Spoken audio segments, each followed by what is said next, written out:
अगर आपने अभी तक हमारे चैनल को सब्सक्राइब नहीं किया है तो तुरंत सब्सक्राइब करें फंसी दुबई दुबई और दबाएं घंटे के बटन ताकि सबसे पहले आप हमारे वीडियोस को देख सकें। अस्सलाम वालेकुम व्यूअर्स, मुझे कहते हैं सरदार और मेरे साथ मुझे फसी खान। ओके फसी, सो टुडे आज हम किस चीज़ पे बात करने जा रहे हैं? आज हम बात करेंगे कुछ ऐसी जनरल चीज़ें जिन पे पहले भी कुछ वीडियोस बन चुकी हैं, कुछ 5, 6, 7, 8 महीने पहले मेरे चैनल पे, सरदार के चैनल पे भी है, लेकिन लोग फिर भी पूछ रहे हैं। बट आज हम उसको कम्बो बना के देंगे आपको। एग्जैक्टली राइट, कम्बो या जंबो जो भी सब ठीक है, तो वो हम बना के देंगे कि और वो बात ये है कि अगर आप 2 बातें होती हैं जो हमसे लोग अक्सर पूछते हैं, फसी भाई मुझे आप कंपनी का वीज़ा दिलवाते हैं, मुझे जॉब दिलवाते हैं। एक ये क्वेश्चन होता है जिसका हमारे पास कोई आंसर नहीं है जब तक जो हम कंपनी अब रजिस्टर्ड करने जा रहे हैं इंशाल्लाह, जिसमें हम कंसल्टेंसी प्रोवाइड करें। कंसल्टेंसी का क्या मतलब कि हम आपके बिहाफ पे जॉब हंटिंग करेंगे और आप लोगों को उसमें फैसिलिटेट करेंगे। ये जब तक नहीं होगा हम रजिस्टर्ड कंपनी, तब तक ये क्वेश्चन हमसे ना किया जाए, और अगर किया भी जाएगा तो उसको रिस्पॉन्ड मेरी तरफ से इसलिए नहीं किया जाएगा क्योंकि उसमें मैं हेल्प नहीं कर सकता। उसमें आप कोई पैसे लेंगे या फ्री करेंगे? वो डिपेंड करेगा सरदार, क्योंकि अगर हमने 3-4 लोग रखे होंगे, अगर हमें कंपनी से पैसे मिल रहे होंगे जिनको हम लेबर प्रोवाइड करेंगे, लेबर मीन्स कि जो भी उनको स्टाफ चाहिए होगा, मैन पावर, अगर वो हमें दे रहे होंगे तो हम नहीं लेंगे, नहीं होगा तो जो बंदे को चाहिए होगा उसके साथ वो कोऑर्डिनेट करेंगे। वो ये बहरहाल इसका आपको सर कंसल्टेंसी का मतलब ये तो उसके पैसे मिलते हैं। जो कॉन्सेप्ट अब लोगों ने बनाया हुआ है पैसे लेके भाग जाओ और ना करो काम, जो इंडिया और पाकिस्तान। और मेरा जो क्वेश्चन करने का मकसद तो कुछ और, तो वो ये था कि अब लोग आपसे ये एक्सपेक्ट करना शुरू हो जाएंगे कि फसी हमारे रूम के पैसे भी दे, फसी हमारे वीज़े के पैसे भी दे। वो नहीं होगा फसी दुबई दुबई पे, वो नहीं होगा। अब लोग आपसे ये एक्सपेक्ट करेंगे, कुछ लोग करते हैं, वीडियोस बनाते हैं, भाई ये फ्री होगा, वो फ्री होगा, ठीक है, आई डोंट नो वो कैसे मैनेज करते हैं। और ये सिर्फ बातों की हद तक नहीं होना चाहिए, हमें वो बात करनी चाहिए। और उसकी बेस पे क्या कन्फ्यूजन आती है, उसकी बेस पे कन्फ्यूजन आती है। आप लोग समझते हो कि हम, देखो हम ये नहीं कह रहे कि हम बड़े बुरे हैं या बहुत अच्छे, लेकिन हम फरिश्ते नहीं हैं और हम खुदा नहीं हैं और ना हमें खुदा बनना चाहिए। हम इंसान हैं, हमें ब्रेड एंड बटर अर्न करना है। एनीवे, ये तो एक समझो वो ओपनिंग हो गई। एक्चुअल बात की तरफ आते हैं कि ये वाला काम, ये जो पीक पे क्वेश्चंस होते हैं वो ये होते हैं कि हमें जॉब प्रोवाइड की जाए, कंपनी का वीज़ा, मैंने इंजीनियरिंग की, किस तरह की जॉब मिल सकती है, कितनी सैलरी मिल सकती है। आप लोग इतने शहजादे और शहजादियाँ हो माशाल्लाह, आप लोग बॉदर नहीं करते कि आप डुबिजल पे जाओ, अपनी फील्ड की जॉब चेक करो और उसमें सैलरीज गिवन है भाईजान। मेरे से या सरदार से, किसी और से, XYZ से क्वेश्चन करने की ज़रूरत ही नहीं पड़ेगी। लेकिन आप लोग इतने सादे हो और हमसे इतना प्यार करते हो, उस प्यार के लिए बहुत बहुत शुक्रिया कि आप लोग इस छोटी सी चीज़ के लिए भी हमें कांटेक्ट कर दो। एनीवे, जो नेक्स्ट ज़्यादा क्वेश्चन पूछा जाता है वो ये होता है, मैं अगर वीज़ा पे आता, विजिट वीज़ा पे आता हूँ, विजिट वीज़ा पे कैसे आया जाए, विजिट वीज़ा क्या है, टूरिस्ट वीज़ा क्या है, क्या क्या ज़रूरत है इस चीज़ के लिए, कितने पैसे लगते हैं, विजिट वीज़ा पे मेरा टोटल कितना खर्चा हो जाएगा। तो आज जो हम बात करेंगे, ठीक है, जिसकी ओपनिंग फिर सरदार करेंगे, हम क्या बात करने वाले हैं वो एक्सक्लूसिवली हम बात करेंगे कि आपका विजिट वीज़ा पे यहाँ पे, यानी कि जिसमें इंक्लूडेड होगा विजिट वीज़ा, टिकट, यहाँ पे अकोमोडेशन, बिजली का बिल, पीने का, खाने का, ट्रांसपोर्टेशन का, सीवीज़ का, आगे पीछे जो छोटी मोटी आपकी रिक्वायरमेंट्स होगी। यानी कि आप अगर 3 महीने में अपने कंट्री में क्या खर्च करते हो और किस तरह से रहते हो, 3 महीने का आपका टोटल खर्चा कितना होता है, उस हिसाब से हम बात करेंगे। तो सरदार, और जो सबसे बड़ी कन्फ्यूजन रहती है, सबसे बड़ी बात जो लोगों को पता नहीं कि जब आप विजिट वीज़ा पे आते हो तो आपको यानी आने और जाने रिटर्न टिकट लेनी पड़ती है। ये नहीं हो सकता कि आप 1 वे टिकट लें। इट मीन्स कि अगर आप 1 वे टिकट लेना चाहते हैं तो आगे वाले क्या सोचते हैं, एक तो पॉसिबल नहीं है, और अगर पॉसिबल है भी तो आगे वाले क्या सोचते हैं कि यार इसका आने का प्लान है, जाने का वापस कोई प्लान नहीं, वापसी का इसका कोई प्लान नहीं है। सो इसलिए इसकी जो रिक्वायरमेंट है विजिट वीज़ा की, रिक्वायरमेंट यही है कि अगर आप आएंगे तो आपको डेफिनेटली फॉर श्योर है 110% कि आपको रिटर्न टिकट ही लेना है। आप 1 वे टिकट नहीं ले सकती है, पॉसिबल नहीं है। सबसे बड़ी जो कन्फ्यूजन है, बहुत सारे लोगों को पता नहीं है, मुझे भी नहीं था पता तब तक जब तक मैं विजिट पे नहीं आता। जब मैं विजिट पे आया तब मुझे पता चला, यही मैंने फसी को भी बताया। तो इस तरह हमें भी इन चीज़ों का ऐसे ही पता चलता है। बहुत सारे लोग जो क्वेश्चन करते हैं, तो ये बहुत बड़ी चीज़ है, आपको क्लियर होना चाहिए कि आपको रिटर्न टिकट लेनी ही लेनी है, हर सूरत में लेनी है। और जो आप टिकट के रेट्स का पूछते रहते हो, ये फसी ने बहुत बार वीडियो में क्लियर किया हुआ है कि यार टिकट्स का जो है वो टाइम पे, फ्लाइट पे, टाइम पे, सीज़न पे डिपेंड करता है, क्या सीज़न चल रहा है।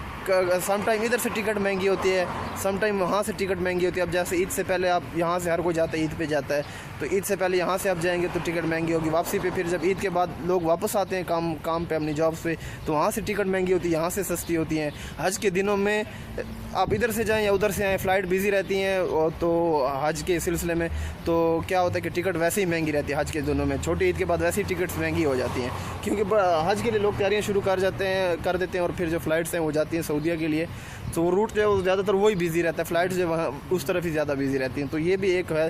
और टाइम और फ्लाइट्स बड़ी मैटर करती हैं। टाइम टिकट अभी घंटा पहले एक रेट होता है, घंटे के बाद दूसरा रेट होता है, क्योंकि अभी अगर 5 सीट्स अवेलेबल हैं तो बाद में 2 सीट्स अवेलेबल होंगी। ये आर्ली बेस पे चेंज होता है, ये इसका कोई क्वेश्चन ना किया जाए। और अगर आपको क्वेश्चन करना ही और अगर आपके माइंड में क्वेश्चन आ ही रहा है तो आप गूगल पे चेक करें, आपको वहाँ से पता चलेगा। मैं अगेन रिपीट कर रहा हूँ, इसका रेट आर्ली मिनट्स के हिसाब से चेंज होता रहता है, कोई किसी का वेट नहीं कर रहा होता। जो अभी रेट बताया वो में भी अभी से 2-3-4 मिनट बाद वो रेट ना हो।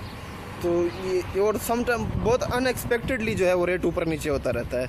जैसे वो क्या होती है, स्टॉक्स एक्सचेंज होते हैं, क्या होते हैं, जैसे उनके यहाँ उनके जो फिगर्स हैं ऊपर नीचे होते रहते हैं। टिकट भी तकरीबन आप ऐसे ही समझ लें कि वैसे ये फ़्लाइट की टिकट है, बस की टिकट नहीं है कि एसी की ये और नॉन एसी की ये सर्विस, नॉन एसी की ये टिकट है। सो ये फ़्लाइट की टिकट है, ये जो है वो जहन में रखना है। और सेकंड चीज़ क्या थी फंसी उस देखो टिकट तो फिर बाद में आ जाते हैं, लेकिन उसने अच्छा सरकार ने अच्छे कि उसको काफ़ी एलेबोरेट करके बता दिया। सबसे पहले चीज़ ये आती है कि आपने पासपोर्ट बनाना है। कुछ लोग कहते हैं अच्छा मैं विजिट वीज़ा के लिए अप्लाई करना चाहता हूँ, मुझे क्या क्या रिक्वायरमेंट्स चाहिए। जब मैं बताता हूँ कि भाईजान आपका पासपोर्ट के फर्स्ट और सेकंड पेज की कॉपी, तो कहते हैं अच्छा पासपोर्ट तो अभी नहीं बना हुआ। तो आप क्लियर कर लो कि आपका पासपोर्ट इंपॉर्टेंट है। जब तक आपका पासपोर्ट नहीं है आप क्वेश्चन का सोचें ही मत कि आपने क्वेश्चन करने का मुझे विजिट पर जाना चाहिए। आप इंडिया पाकिस्तान से मेनली हमें या बांग्लादेश से हैं, आजकल बांग्लादेशी 1-2 लोगों के भी मैसेजेस आते हैं। अगर आप इन कंट्रीज़ हैं, आपका पासपोर्ट आपके पास होना चाहिए। अच्छा फंसी, पिक्चर यहाँ पे एक चीज़, सॉरी, आप बाहर जाने का प्लान कर रहे हैं, आपके पास पासपोर्ट ही नहीं। मैं यानी मज़े की बात तो ये कितनी शॉक करने वाली बात है कि आप एक जगह जाना चाहते हैं और आपके पास उस चीज़ की रिक्वायरमेंट यानी मेन चीज़ जो पासपोर्ट है आपके पास वो ही नहीं है, तो आप कैसे सोच रहे हैं बाहर जाने का, कैसे सोच रहे हैं? मेरे तो ये समझ में नहीं आ रहा है। हमारे फॉलोअर्स इतने प्यारे हैं माशाल्लाह, और इतने माशाल्लाह हमारे जैसे ही हैं। हमें ये कहना चाहिए कि उनको ये पता ही नहीं है सरदार कि बाहर जाने के लिए पासपोर्ट चाहिए होता है, उनको ये नहीं पता बाय द वे। अच्छा, तो सरदार अगर मैं भूल गया और अगर सरदार ने भी रिमाइंड नहीं करा तो आप ज़रूर कराएं कि इंग्लिश कार्ड भी विजिट वीज़ा के लिए नहीं चाहिए होता। इंग्लिश कार्ड मीन्स कि जो ओवरसीज़ कार्ड बनता है आपके इंडिया पाकिस्तान में, वो सिर्फ एम्प्लॉयमेंट वीज़ा के लिए चाहिए होता है। वो कब बनता है वो भी बताएंगे। अच्छा एनीवे, आपका पासपोर्ट बना हुआ होना चाहिए, उसकी स्कैन कॉपीज़ चाहिए होती हैं। वो स्कैन कॉपीज़ आपने प्रिंट करा के नहीं भेजनी। अगर आपने प्रिंट करानी किसी को देनी अपनी एजेंसी में तो चाहिए। फंसी दुबई को भेजनी तो आपने सिर्फ सॉफ्ट फॉर्म में व्हाट्सएप पे चीज़ें भेजनी है, स्कैन करके या पिक्चर लेके अच्छी क्वालिटी की पिक्चर होनी चाहिए। अब ये नहीं आप पिक्चर लेके, आपने तो वीडियो में कहा था पिक्चर लो, अच्छी क्वालिटी की पिक्चर जिसमें आपका अच्छा अच्छी क्वालिटी किस लिए ज़रूरी है, आपका नेम विजिबल होना चाहिए और आपका फेस विजिबल होना चाहिए। क्योंकि पासपोर्ट की स्कैन कॉपीज़ के साथ आपकी एक picture with white, passport size picture with white background, not with blue background. जैसे डॉक्यूमेंटेशनल पर्पज़ के लिए हम, एजुकेशनल पर्पज़ के लिए हम ब्लू बैकग्राउंड के साथ बनाते हैं, उनकी रिक्वायरमेंट्स होती हैं। इस तरह जो बाहर ट्रैवलिंग करनी है उसके लिए वाइट बैकग्राउंड की पिक्चर चाहिए थे, तो वो वाइट बैकग्राउंड की पिक्चर और आपके पासपोर्ट की पिक्चर्स ज़्यादा विजिबल और ज़्यादा एक दूसरे को मैच करते हैं, वो इसके लिए अच्छी क्वालिटी की पासपोर्ट की फ़ोटो कापीज़ होनी चाहिए। ये चीज़ें जब आपकी हो गई, देन आपने वीज़ा के लिए अप्लाई करना है। आजकल दो वीज़ाज़ हैं, एक है 1 मंथ का वीज़ा, एक है 3 मंथ्स का वीज़ा। टूरिस्ट वीज़ा और विजिट वीज़ा ये सेम है। इन दोनों पे आपको यहाँ पे जॉब करना अलाउड है, कोई इलीगल नहीं है। इन दोनों पे आप यहाँ पे जॉब सर्च कर सकते हो। अच्छा, ये वीज़े का ऐसे ही, सॉरी मैं आपको टोक रहा हूँ, ये ऐसे ही जैसे फंसी और फरासत है, बस ऐसे ही समझ ऐसे ही है। मेरा डॉक्यूमेंटेड नेम फरासत है, ठीक है, और मुझे आप फरासत भी कह सकते हैं। और मेरा जो सोशल मीडिया पे है या जो लोग ज़्यादा जानते हैं, जो मेरा बंदा एक ही है, बस फंक्शन इसका एक ही है। हाँ, वो फंसी है, तो आप दोनों नेम से मुझे बुला सकते हैं। एनीवे, अच्छा, अब 1 मंथ का और 3 मंथ्स का वीज़ा का रेट क्या है? देखो, ये वीज़े का रेट कोई फिक्स नहीं बता सकता, कभी ये अप होता है कभी ये डाउन होता है, ठीक है। एवरेज क्या है? एवरेज ये पड़ता है आपको तकरीबन 350 से 500, 550 की रेंज में 1 मंथ का, 1 महीने का, ठीक है, 1 महीने का। ये डिपेंड करता है, इससे कम भी पड़ सकता है, इससे ज़्यादा भी पड़ सकता है, लेकिन ये आइडियली ये रेट्स हैं। क्यों आप ये वीडियो आज से 1 साल बाद देख रहे हो, तब मे भी 700 का, आपको नहीं फंसी ने तो 350 को कहा था, मैक्सिमम भी हो गया तो चलो 550 हो, ये 700 का कहाँ से आ गया? तो ये वेरिएबल होता है, ये अप एंड डाउन आते रहते हैं। एनीवे, और 3 मंथ्स का आपको पड़ता है तकरीबन 1100 से, जैसे अब आजकल पाकिस्तानियों का महंगा है, तकरीबन कोई बेच रहा है, कोई 1400 का बेच रहा है, कोई 1500 का बेच रहा है, कोई 1700 का बेच रहा है दिरहम्स का पाकिस्तान में।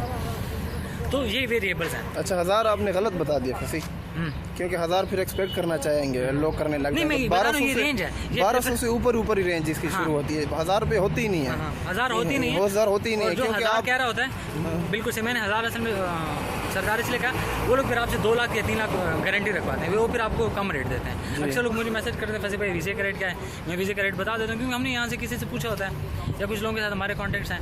अच्छा वो कहते हैं फंसे भाई मुझे तो लेकिन उधर पाकिस्तानी इंडिया में ये रेट मिला था, तो मैं साथ में ये क्वेश्चन कर लेता हूँ क्योंकि हम इन स्टेजेस से गुजर चुके हैं। अच्छा उसने फिर आपसे कुछ गारंटेड मनी या किसी गारंटर का पूछा, कहते हैं हाँ वो बैंक स्टेटमेंट्स का और इतने पैसों को पूछा, तो वाकई में सरदार की बात ठीक है, 1000 दिरहम की नहीं है। आप कल परसों मुझे मैसेज करना शुरू कर दो फंसे भाई आपने तो 1000, मैं आइडियली बता रहा हूँ कि रेंज क्या होती है, ठीक है। जैसे कुछ अर्से पहले मैंने अपनी फैमिली की विजिट लिया था, मैंने 1650 के 1640 का लिया था, लेकिन 2 साल पुरानी बात है। अपनी फैमिली का बता मैं अपनी वाइफ को बता रहा हूँ, अपनी वाइफ के लिए मैंने जो लिया था। अगर आप मुझे फेसबुक पे फॉलो करें तो मेरे और वाइफ की मेरी 2015 के आई गेस 2015 की अगर हमारी कुछ पिक्चर्स आप देखें तो वो यहाँ की यूई के हैं। वो मेरी वाइफ का विजिट वीज़ा पे आए थे, मैंने खुद 1600 प्लस का लिया था। एनीवे अब थोड़ा सा कम है। एनीवे ये आपका ये खर्चा हो गया। अच्छा उसके बाद टिकट का आपका रिटर्न टिकट, जैसे सरदार ने कहा रिटर्न टिकट होता है, वो टिकट आपको अगेन 1000 से 12, 13, 14, 1500 की रेंज में पड़ता है। ये डिपेंड करता है आप किसी एयरलाइन की ले रहे हो और कब ले रहे हो। लेकिन अब देखो अब ये बजट आपको आइडिया हो रहा है कि आपका कितना खर्चा आएगा। जब आप लैंड करते हैं, ठीक है, तो आपके यहाँ पे 2-3 टाइप के खर्चे होते हैं। एक आपका फूड का होता है, खाने का आपका कम से कम, इससे कम नहीं होता भाईजान। मुझे नहीं पता कि इससे कम होगा, इससे कम में भी कोई 50 रुपये में भी मंथली गुजारा करो, लेकिन मुझे नहीं पता। कम से कम आपका 200 लगता है, ठीक है। और मैक्सिमम से मैक्सिमम तो फिर आपको पता है कोई लिमिट ही नहीं है। आप बर्गर का 200 जो है ये अगर आप खुद कुकिंग करते हैं, खुद बनाते हैं और 2-3 लड़के रूम में रह रहा है, रूम वाले कुकिंग करते हैं उस हिसाब में। तो अगर आप होटल पे जाते हैं, मैं पाकिस्तानी होटल की बात करता हूँ, इंडियन का मुझे आइडिया नहीं है, तो पाकिस्तानी जो मिनिमम मंथली आपसे 350 लेते हैं, वो स्केड्यूल होता है उनका, 20 दिन में हमने 2 टाइम का होता है, 3 टाइम का खाना, 2 टाइम का खाना। और ये मैं मिनिमम बता रहा हूँ, ठीक है। तो इंडियन का मुझे नहीं पता, बंगाली का, क्योंकि उनके अपने फूड्स के रेट होंगे, तो मैं मिसगाइड नहीं कर सकता। लेकिन अगर आप खुद कुकिंग करेंगे और आप जिस रूम में रह रहे हैं उसमें आपको 200 से 300-400 तक पड़ सकता है। ये डिपेंड करता है आप क्या खा रहे हैं। खुद कुकिंग करेंगे तो इतना एक्सपेंस नहीं, लेकिन होटल से करेंगे तो डेफिनेटली एक्सपेंस है। जैसे आप घर में कर बनाते हैं चीज़ तो इतनी महंगी नहीं होती, होटल पे जाके करते हैं तो डेफिनेटली महंगी होती है। ऐसा ही है क्योंकि देखो रेस्टोरेंट्स और होटल लोगों ने बनाए इसलिए कि वो बिजनेस करें, ये तो नहीं कि आपके पैसे बचाएं। उनके भाई एम्प्लॉई होते हैं, वो और भी बहुत सारे खर्चे होते हैं। बिल्कुल सही बात है। प्लस आपका इसके साथ बेड स्पेस बहुत टेक्निकल अब हो गया, जो कि टेक्निकल है ही नहीं, लेकिन हम क्योंकि इतने माशाल्लाह समझदार होंगे कि हमने उसको ही टेक्निकल बना दिया। फंसे भाई आप तो 600-650 बता रहे हो, हमें तो 300 में बेड स्पेस मिले। भाई हमने कब कहा है कि 300 की बेड स्पेस नहीं है? हमने किसी वीडियो में कहा है कि 300 की बेड स्पेस नहीं है? अगेन डिपेंड करता है आप कितने लोगों के साथ रह रहे हो और आप कहाँ पर रह रहे हो। हमने 3-4 बंदे एक रूम में वो किया है, रेफ़र किया है। वो बंदे एक दिन, एक उसमें से एक लड़का है, अगर वो वीडियो भी देख रहा हो, साहिल, एक जॉली, ये दोनों इंडिया से थे सरदार। हमने रेकमेंड किया, वो लोग अगले दिन भाग गए, ठीक है। अब हमें बड़ा बुरा लगा यार कि यार ये लोग तो हम रेकमेंड करें भाग रहे हैं। मैंने नहीं देखा था रूम, ठीक है, लेकिन मुझे ये था ये डेरा में है, ये इस साइड पे था, अलरिका या Abu Bakr Al Sadiq metro station inside पे था। अच्छा मैं जब गया ना सरदार, मैं सिर्फ इंटर हुआ, मैंने देखा और मैं वापस बाहर आ गया। वो लिटरली इतना पैथेटिक रूम था। लोग रह रहे हैं, मैं ये नहीं कर रहा, लेकिन जो आपकी एक्सपेक्टेशंस होती हैं, जो आप घर से आए होते हो, एक तो आप जब घर से आते हो तो अगर मैं आपको रेफ़र करता हूँ 6-8 बंदों वाले रूम में, 6 और 8 बंदे वाले ये नॉर्मल रूम होता है भाई, और साफ़ सुथरे रूम में, उससे भी आप डर जाते हो। आप जब घुसते हो 10-12 और लोगों वाले रूम में, और उस रूम की हालत ही नहीं होती, ठीक है, क्योंकि वो लेबर क्लास के लिए भाईजान, वो आपके लिए नहीं है, ठीक है। लेबर क्लास वहाँ भी रह सकते हैं, नो डाउट, वहाँ उनका होता है मेरे ख्याल से 300 से 400, दुबई की बात कर रहा हूँ, ठीक है। आप शारजा में भी रह सकते हैं, लेकिन अगेन फिर आपको ट्रांसपोर्टेशन, क्योंकि आपको जॉब हंट, आपको सीवीज डिस्ट्रीब्यूट करना, all these things you need to do in Dubai, उसके लिए फिर आपको आना पड़ता है।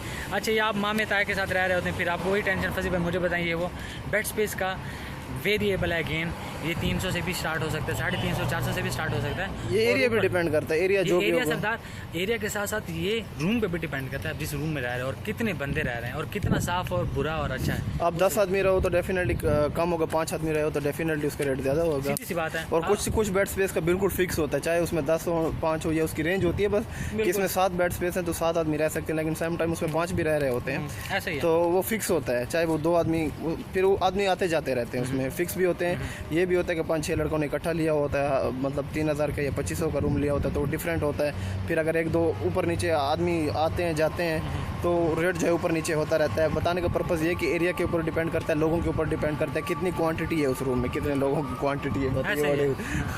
तो ये चीज़ है कितने क्वांटिटी में वहाँ पे खरबूजे हैं। तो बस यही है, और ये चीज़ बहुत बार बताई गई है और डिटेल से बताई गई है, बट स्टिल तो आपको बेड स्पेस पे कितने बंदे चाहिए या कितने बंदों के साथ आप ये कंफर्टेबल फील कर रहे हो, आपको क्या क्या फैसिलिटीज़ मिल रही, तो अगेन वो 300, 350, 400 से स्टार्ट होके आइडियली जो हम जैसे लोग जो और कंट्री से जो आते हैं और जो हम रहते हैं 6 से 8 बंदे रहते हैं, उनकी बेड स्पेस आपको पड़ती है जो मैंने बताया 300 से 350, 400 से 700, 800 तक पड़ सकती है। अच्छा, फिर उसके बाद और खाने का भी ऑलरेडी डिस्कस हो गया कि आपको कम से कम 200 दिरहम लगता है अगर आप लोगों के साथ शेयर कर रहे हो और कुकिंग कर रहे हो। ठीक है, ऐसा नहीं कि आप लोगों के साथ शेयर करो तो आप कह रहे हो कि फसीने तो कहा था लोगों के साथ शेयर करो, मैंने कुकिंग नहीं करी, उसमें आपने प्याज भी काटना है भाईजान, टमाटर भी काटने हैं और बर्तन शर्तन भी धोने हैं। ठीक है, तो ये हिसाब किताब करना है। जब हम लोग आते हैं तो बड़ी लग्जरी लाइफ सोच के आते हैं कि बस हमने जाना और जो है एक क्लास लाइफ होनी है, बिल्कुल A1 क्लास, और खलीफा के आसपास रह रहे हैं और फ्री में जाएंगे, हाँ। कोई हमारे लिए पैसे भी पे कर सकता है। तो एक्सपेक्टेशन के उलट हो रहा होता है, बिल्कुल ऐसा बिल्कुल नहीं होता है। तो सरदार एक्सपेक्टेशन एक्चुअली की उलट हो रहा होगा, बिल्कुल सही बात है, लेकिन हम एक्चुअली एक्सपोज्ड नहीं है। एक्सपोज्ड का मतलब क्या, हमें अवेयरनेस नहीं है। अवेयरनेस का क्या मतलब कि हमें रियलिटीज़ नहीं पता। जो हम इंडिया और पाकिस्तान में रह रहे होते हैं, यहाँ पे अक्सर आके लोग 15-20 दिन बाद कहते हैं मुझे घर याद आ रहा है, मुझे वापस जाना है, वो लोग वापस चले जाते हैं। एनीवे, बात को वाइंड अप करते हैं। क्लोजिंग और इवेंचुअल जो चीज़ है वो ये है कि अब जो भी आप ये क्वेश्चंस काइंडली करो, ठीक है, तो उससे पहले सोच लिया करो कि हम इस पे वीडियो बना चुके हैं, और वो ये है कि आपका 3 मंथ्स का विजिट वीज़ा या टूरिस्ट वीज़ा जो भी समझो, और इन पे भी आप जॉब सर्च कर सकते हैं। ये लीगल है, इलीगल नहीं है। टिकट, रिटर्न टिकट, 1 वे टिकट नहीं, रिटर्न टिकट। यहाँ पे खाना, यहाँ पे रहना, यहाँ पे 3 महीने गुजारना। ठीक है, जो इंसान को 3 महीने में चाहिए होता है या जो उसके रहने के लिए ज़रूरी होता है, उन चीज़ों को इंक्लूड करके, ठीक है, सीवीज़ प्रिंट, सीवीज़ के लिए जाना, जो ये कोई इंटरव्यूज़ के लिए जाना, इनका मिला के आपका तकरीबन आता है 6 से 7-8 हज़ार दिरहम तक। ये डिपेंड करता है कि वही कि आप कितनी की बेड स्पेस पे रह रहे हो, ठीक है, आप क्या खा रहे हो, ठीक है। लेकिन आपका इस पर एक वीडियो पहले भी फंसी दुबई बनी हुई, लेकिन हमने अब इसको ज़रा ज़्यादा कंपोज इसलिए कर कि पहले सिर्फ विजिट वीज़ा पे बनी हुई थी। अब इस पर सब कुछ आ गया, क्या क्या चीज़ें ज़रूरी हैं, क्या चीज़ नहीं है, किस तरह से है। तो आप ये चीज़ माइंड में रखो, जब आपके पास 6 से 7-8 हज़ार दिरहम हो, और ये उन लोगों के लिए जिनका विजिट वीज़ा 3 मंथ्स का, अगर 1 मंथ का तो इसमें से 500, 700, 800 माइनस कर लो, बस वीज़े का ओनली, बाकी खर्चा सेम रहेगा। हाँ, ठीक है, बाकी खर्चे सेम, बाकी खर्चा इसलिए कम हो जाएगा ना सरदार, कि बाकी फिर आपने रहना भी 2 महीने कम है ना। तो आप समझो कि आप अगर आपका उसका लेट से अगर आप बेड स्पेस का रेट कम रहेगा, लेकिन आपका टाइम कम हो जाएगा, 2 महीने कम हो जाएंगे तो वो कम हो जाएगा। हाँ बिल्कुल। तो आपका अगर लेट सपोज 3 मंथ्स का अगर 6,000 दिरहम खर्चा आता है, एक जनरल बात करते हैं, जो ज़रूरी नहीं कि 6,000 ही आएगा, 6 से 6.5, 7-8 हज़ार भी आ सकता है। अगर आपका वो 6,000 आता है 3 मंथ्स का, तो 1 मंथ का आपका आ सकता है टिकट, रिटर्न टिकट, क्योंकि रिटर्न टिकट तो वही है जो 1,012-1,300 में पड़नी है। विजिट वीज़ा जो आपको तकरीबन 400-500 में मिलेगा, और 1 मंथ का खाना और सब कुछ मिला के ये आपको तकरीबन पड़ेगा, आइडियली कम से कम ये आपको पड़ेगा 2500 दिरहम से 3,000 दिरहम तक आपको, फिर भी ये बजट है। तो अगर आप 1 मंथ का प्लान करें और अगर आपके पास 2,500 से 3,000 दिरहम्स हैं। अच्छा, अब दिरहम्स का आजकल क्या रेट चल रहा है, आजकल की बात हम करें, इंडियन रुपीज़ चल रहा है 17.5 इंडियन रुपीज़, और पाकिस्तानी का चल रहा है 28.5। तो आप उस हिसाब से उसको मल्टीप्लाई करके देख लेना कि आपके करेंसी में कितना बन रहा है। लेकिन हम दिरहम इसलिए बता रहे हैं क्योंकि दिरहम एटलीस्ट सेम रहेगा, इंडियन और पाकिस्तानी रुपीज़ का एक्सचेंज रेट उससे चेंज हो सकता है। एनीवे, 1 मंथ के लिए आप आ रहे हैं तो आपके पास 2500 से 3,000 दिरहम्स होने चाहिए, अगेन वही इंक्लूडेड करके सब चीज़ें। और अगर आप 3 मंथ्स के लिए आ रहे हैं तो आपके पास 6 से 7-8 हज़ार दिरहम तक होना चाहिए, देन आप प्लान करो और देन आप आएँ। हाई गाइस, बहुत अच्छा कम्बो बन गया वीडियो का। सही कॉकटेल बन गया। हाँ, बस यही चीज़ें ज़हन में रखने की, रेट्स जो हैं वो ऊंच नीच में आती रहती है टाइम के साथ सॉरी, और चीज़ की क्वालिटी क्या है और किस एरिया में रहेंगे तो डेफिनेटली उसकी क्वालिटी पर डिपेंड करता है कि कितनी अच्छी है वो चीज़। कभी भी आप कोई किसी शॉप से भी कोई चीज़ लें तो उसकी भी क्वालिटी देखते हैं। तो मतलब कहीं अच्छी कंट्री की मेड इन अच्छी, मतलब मेड इन जापान है तो अच्छे ज़्यादा रेट में मिलेगी, मेड इन चाइना है तो कम रेट में मिलेगी डेफिनेटली। तो यहाँ पे भी ऐसे ही समझ लें कि अगर थोड़ा ज़्यादा लोगों वाला रूम है, थोड़ी सी मतलब अच्छी जगह नहीं है, क्लीन नहीं है, हाँ, तो वो समझो मेड इन चाइना और जो अच्छी है और मेड इन जापान है, बस इससे देसी और सादा लफ्ज़ में नहीं समझा सकता। सही बात है। तो देन सब्सक्राइब करें सरदार व्लॉग्स को, सब्सक्राइब करें फसी दुबई को। ये क्यों हम कहते हैं, क्योंकि कुछ दिनों पहले हमारे एक चैनल जो फसी दुबई पे बड़े अच्छे व्यूज़ आ रहे थे, बड़े अच्छे सब्सक्राइबर्स आ रहे थे, थोड़ी बहुत अच्छी इनकम भी थी, तो हम बड़े खुश हो रहे थे और मोटिवेट हो रहे थे कि हम आप लोगों के लिए और वीडियोस बने। लेकिन जब वो कम होता है व्यू टाइम, और क्योंकि हम बड़ी मेहनत करके बड़े टाइम, मैं भी जॉब से, सरदार जॉब से, तो सरदार ने कहा यार सबसे पहले अपने आप को थोड़ा सा रेडी शेडी किया, बाल शाल बनाए, थोड़ी सी दाढ़ी शाड़ी बनाई आप लोगों के लिए कि आप लोगों के साथ इंटरेक्ट करना है, तो हमें एक मोटिवेशन मिलती है।